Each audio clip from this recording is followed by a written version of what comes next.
అందరికీ నమస్కారం. నా పేరు Vasu. Welcome to the Lambodar astrology. మనం ఈరోజు డిస్కస్ చేసే టాపిక్ వచ్చేసి వివాహ పొంతనలో షష్ఠష్టకాల పాత్ర ఏంటి వివరంగా విశ్లేషణగా తెలుసుకుందాం. దాంతోపాటు అత్తాకోడళ్ళ మధ్య గల భిన్న స్వభావానికి గల కారణం ప్రకృతి సిద్ధంగాన బాధ్యతల ప్రభావం అనేది కూడా ఆస్ట్రాలజీ విజన్లో తెలుసుకుందాం మనం ఏంటనేది. ఇంకోటి, ఒక జాతకాన్ని చూసినప్పుడు మూడో పాయింట్, అత్తాకోడలు కలిసి ఎలా ఉండే జాతకం ఏ జాతకం అని సింపుల్గా మనం ఐడెంటిఫై చేయొచ్చు ఒక పారామీటర్లో మాత్రమే. ఓకేనా? ఈ మూడింటి గురించి మనం తెలుసుకుందాం. మొదటగా షష్ఠష్టకాల పాత్ర తెలుసుకోవాలంటే వివాహంలో షష్ఠష్టకాల అంటే ఏంటో మనకి మీనింగ్ తెలియాలి. సో షష్టము అంటే 6, అష్టకము అంటే 8 అన్నమాట. షష్టం 6, 8. ఈ 6, 8 ఏంటండి అంటే జాతక చక్రంలో 12 గదులు ఉంటాయి, 12 భావాలు ఉంటాయి. అందులో ఒకరి లగ్నము అంటే హస్బెండ్ యొక్క లగ్నము ఒక లగ్నం 1వ నెంబర్గా వేసుకుంటే వైఫ్ యొక్క లగ్నం అనేది అక్కడి నుంచి 6వ స్థానంలో కానీ లేదా 8వ స్థానంలో కానీ లగ్నం పడినప్పుడు షష్ఠష్టకము ఫామ్ అయిందంటారు. లేదా చంద్రరాశి, హస్బెండ్ యొక్క చంద్రుడు ఉండే రాశి నుంచి వైఫ్ ఉండే చంద్రుడు ఉండే రాశి వరకు 1, 2, 3 వరుసగా వేసుకుంటే ఒక డబ్బాలో 8 కానీ 6 కానీ ఫామ్ అయితే షష్ఠష్టకాలు ఫామ్ అయినాయి అంటారు. ఇంకొక పాయింట్ అండి, ఈ చార్ట్లో చెప్తున్నాను. మిథున లగ్నము, మిథున రాశి తీసుకున్నాను. అక్కడి నుంచి 1, 2 సీక్వెన్స్ లెక్కట్టండి. ఒక మిథున లగ్నాన్ని తీసుకున్న ఎగ్జాంపుల్. మిథున లగ్నం నుంచి లెక్కెడితే ఏమవుతుంది? వృశ్చిక రాశికి 6వ నెంబర్ వస్తుంది. మిథునము, కర్కాటకము, సింహము, కన్య, తుల, వృశ్చికము 6 అయింది. మరి వైఫ్ 6 అయింది అనమాట. వైఫ్ నుంచి హస్బెండ్కి ఏమవుతుంది? వృశ్చికం నుంచి 1 కాంచి లెక్కెట్టండి. మళ్ళీ వృశ్చికం నుంచి 1, 2, 3 లెక్కెడితే మిథునం వచ్చేసరికి 8 అవుతుంది. అంటే 1 సైడ్ 6, 1 సైడ్ 8 వస్తాయి డిఫాల్ట్గా. ఒక సైడ్ 6 వచ్చిందంటే ఇంకో సైడ్ డిఫాల్ట్గా 8 వస్తుంది. ఒక సైడ్ 8 వచ్చిందంటే డిఫాల్ట్గా ఇంకో సైడ్ 6 వస్తుంది. సో 6, 8 వస్తే ఏమవుతుందని వెళ్ళడానికి ముందు ఇంకొక పాయింట్ ఏంటంటే, కొంతమంది చాలామంది ఏంటంటే నాకు ఫోన్ చేసి అడిగారు, సార్ మా వైఫ్ ఏమో రాశి వచ్చేసి వృశ్చిక రాశి, నాది మిథున లగ్నము, షష్ఠష్టకాలు ఫామ్ అయినాయి కదా అని అడిగారు. కాదండి, లగ్నాన్ని చూసినప్పుడు వైఫ్ యొక్క లగ్నానికే చూడాలి. రాశిని చూసినప్పుడు, చంద్రరాశికే చూడాలి. అంతేగాని రాశికి లగ్నానికి మిక్స్ చేసి షష్ఠష్టకాలు చూడకూడదు. ఇది గుర్తుపెట్టుకోండి ఖచ్చితంగా. అలా అయితే అందరి జాతకాలు షష్ఠష్టకాలు ఫామ్ అయి ఉంటాయి. ఓకేనా? ఇది ఇలా ఉంది. షష్టకము 6, 8 అంటే మీనింగ్ ఏంటంటే, 6 అంటే ఆస్ట్రాలజీ పరంగా ఎలా అంటే 6 అంటే వ్యయ ప్రయాసలు, పోరాటము, శ్రమ ఇవన్నీ అధికంగా ఉంటాయన్నమాట. చాలా కొట్లాడి సాధించుకోవాలి. సో ఒకరు కొట్లాడి సాధించుకోవాలి, పోరాడి సాధించుకోవాలి, శ్రమ పడాలి. ఇంకొకరికి ఏమవుతుంది? అది 8, అవతల వాళ్ళకి 8 అవుతుంది కదా వైఫ్కి. సో 8 అయితే ఏమవుతుంది? 8 అంటే ఎనర్జీ అనేది ఒక ఫామ్ నుంచి ఇంకో ఫామ్కి ట్రాన్స్ఫార్మ్ అవ్వడం అనమాట. ఆకస్మికంగా జరిగే సంఘటనలు, మెంటల్ వేవరింగ్ అనేది 8 అంటేనే ఆకస్మికంగా జరగడం వల్ల మానసిక ప్రశాంతత లోపించడం ఇలాంటివన్నీ జరుగుతాయి. సో ఈ 6, 8 ఫామ్ అవడం వల్ల ఒక వ్యక్తికి శ్రమ, ఇంకో వ్యక్తికి ఆల్ ఆఫ్ సడన్గా మానసిక ప్రశాంతత లేకపోవడం. సో ఇది ఇలా ఉన్నాయన్నమాట. ఎనర్జీ లెవెల్స్ అన్ని బ్యాలెన్స్ కావట్లేదు. ఇక్కడ లగ్నాలు షష్ఠష్టకం ఫామ్ అవుతే ఇద్దరికి ఫిజికల్ ఎనర్జీస్ ఈక్వల్గా ఉండవన్నమాట, మ్యాచ్ అవ్వవు. ఒకరు వేవ్ లెంత్ మంచిగా ఉన్నప్పుడు ఫిజికల్ ఎనర్జీ, ఒకరు వేవ్ లెంత్ మంచిగా ఉండదు. ఓకేనా? అదే చంద్రుడు ఉన్న రాశుల పరంగా తీసుకుంటే షష్ఠష్టకాలుగా ఏమవుతుందంటే, ఒకరికి 6, ఒకరికి 8 వస్తే ఒకరు కూల్గా ఉండి మాట్లాడదామన్నప్పుడు ఇంకొకరు కోపంగా ఉండటము, అండర్స్టాండింగ్ రీజన్ ఏదైనప్పటికీ వాళ్ళకు మానసికంగా వేవ్ లెంత్ అనేది ట్యూనింగ్ కాదనమాట. ట్యూనింగ్ కాకపోతే ఏమవుతుందండి?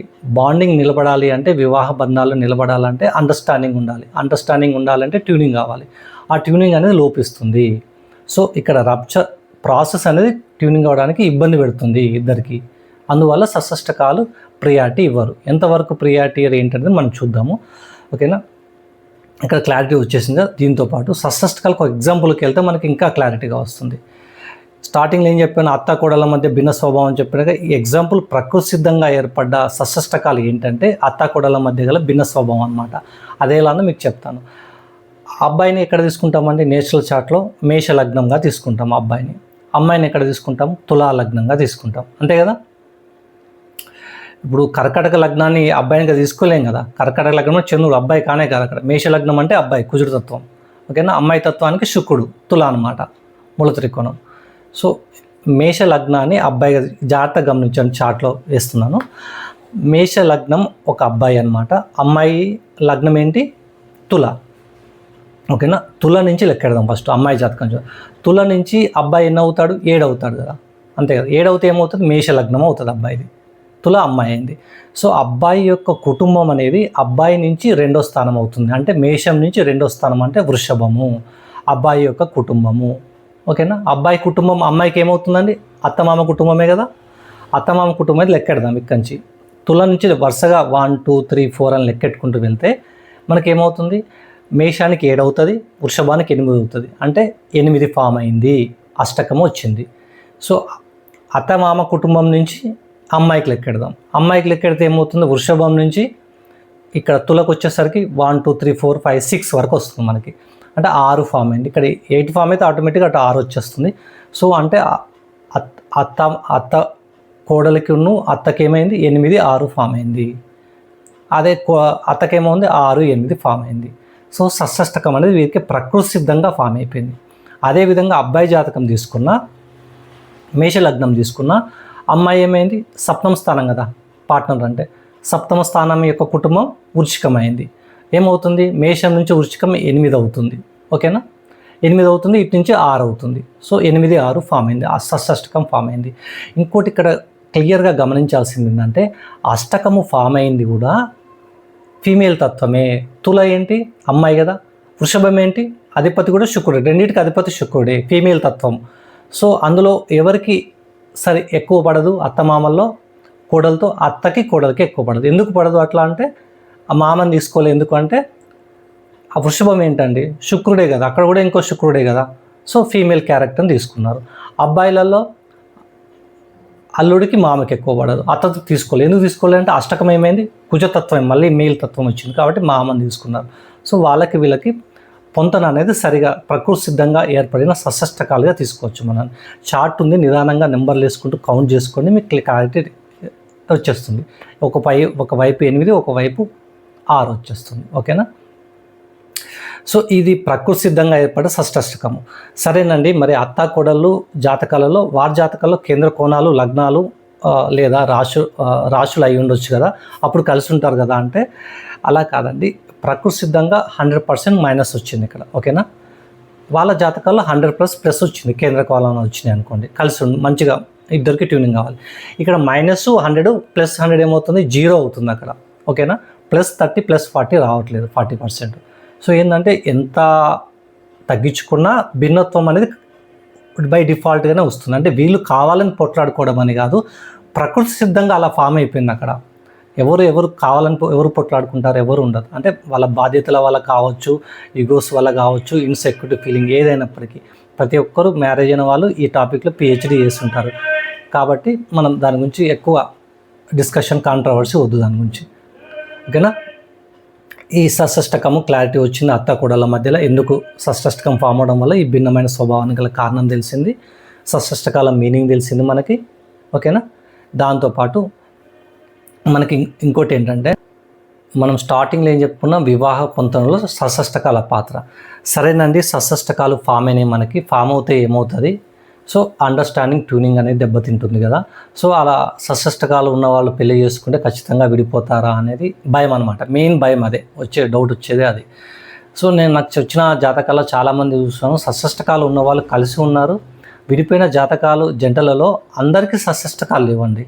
మరి వాళ్ళు ఎందుకు విడిపోయారు? మరి వాళ్ళకి కేంద్ర కోణాలు ఉన్నాయి, షష్ఠకాలు లేవు, అయినప్పటికీ విడిపోయారు చాలామంది జాతకాలు. ఎందుకు విడిపోయారు అంటే షష్ఠకాలు జంటలు విడిపోవడానికి కేవలం షష్ఠకాలు మాత్రమే కారణం కాదు అని మనకు క్లారిటీగా అర్థమవుతుంది ఇక్కడ. అంటే సో మరి షష్ఠకాలు కారణం కానప్పుడు షష్ఠకాల యొక్క పాత్ర ఏంటి వివాహ పొంతనలో అంటే ఒక అండర్స్టాండింగ్, ట్యూనింగ్, బంధం అనేది ఫామ్ అవడానికి చాలా టైం టేకింగ్ ప్రాసెస్ అనమాట. సో ఇక్కడ వేవ్ లెంత్ అనేది సింక్ కానివ్వకుండా డిస్టర్బెన్స్ చేస్తుంది. ఆ డిస్టర్బెన్స్ని ఓవర్కమ్ చేసి కలిసి ఉండాలి అంటే మామూలుగా 2 years పట్టేది కపుల్స్ మధ్యలో అండర్స్టాండింగ్కి 7 years 10 years పడుతుంది అనమాట.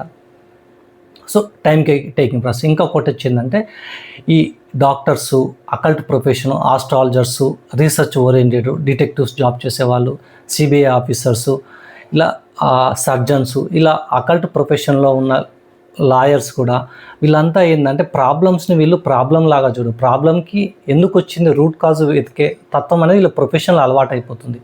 సో దానివల్ల వీళ్ళు ఏమవుతారంటే అలాంటి ఇష్యూస్ సష్టకాలు ఉన్నప్పటికీ వాటిని ఈజీగా ఓవర్కమ్ చేయగలుగుతారు. ఒక ప్రొఫెషనల్ అవ్వాలి అంటే ఏ ప్రొఫెషనల్లో అయినా మినిమం 40 years పడుతుందండి. 25 yearsలో పెళ్ళి అవుతుంది. 40 years వరకు వాళ్ళకి వచ్చేసరికి ఎక్స్పర్ట్ అవుతారు ప్రొఫెషన్లో. పుణ్యకాలం అంతా 25 నుంచి 30 మధ్యలోనే ఉంటుంది పెళ్ళైనాక. సో అప్పుడు అండర్స్టాండింగ్ అనేది రాదు, తర్వాత వస్తుంది. సో షష్ఠకాలం ఉంటుందంటే ట్యూనింగ్ అండర్స్టాండింగ్ అనేది డిలే అవుతుంది, లేట్ అవుతుంది, అది విడిపోవడానికి కారణం కాదు. అలా అనేసి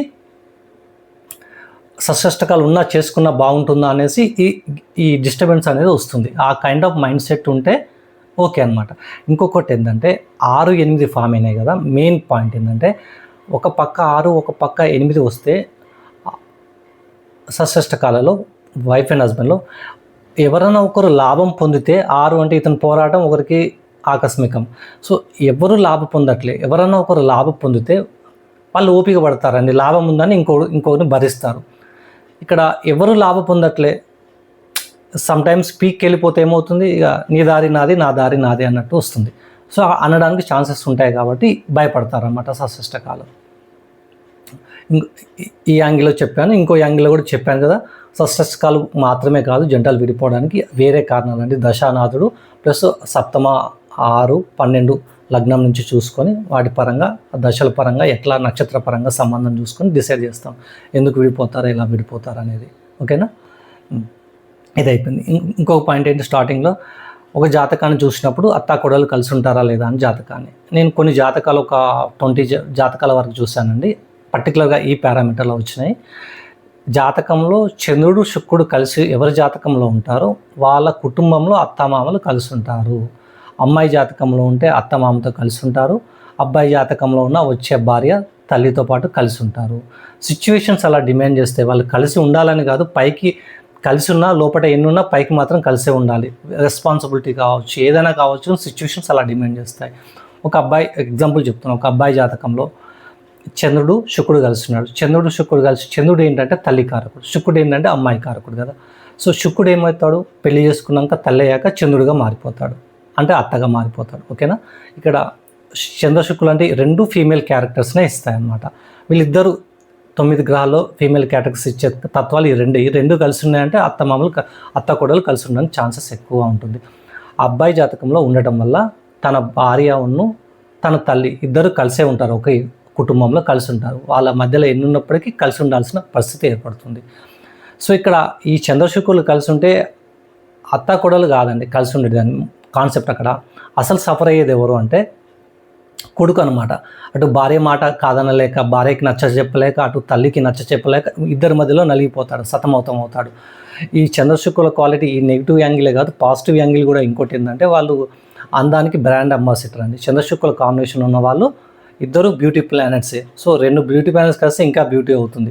దానివల్ల ఏమవుతుంది, బై డిఫాల్ట్గా వాళ్ళు చాలా అందంగా ఉంటారు. అమ్మాయి అయితే అమ్మాయి అందంగా ఉంటారు, చాలా బ్యూటీగా. బై డిఫాల్ట్గా అబ్బాయి అయితే అబ్బాయి చాలా హ్యాండ్సమ్గా ఉంటారు. సో ఈ ఒక పారామీటర్లో మనం ఇలా గుర్తుపట్టవచ్చు. అంతే, ఇంకా వేరే పారామీటర్లు వేరే లెక్క అన్నీ వేరే ఉంటాయి. సో ఒక యాంగిల్ షార్ట్ కట్లో ఇలా ఉంది అంటే ఇలా ఐడెంటిఫై చేయొచ్చు అని చెప్పాను చంద్రశుక్రుల ద్వారా. మనం స్టార్టింగ్లో చెప్పుకున్న షష్ఠకాల మీనింగు, ఎగ్జాంపుల్ అత్తాకోడలకి దాని 6, 8 ఫామ్ అవుతే ఎందుకు ఉంది, ఎవరికి లాభం ఉండట్లేదు, అది విడిపోవడానికి గల కారణం ఇదేనా కాదా, ఇవన్నీ డిస్కస్ చేస్తామండి. థ్యాంక్ యూ, నమస్కారం.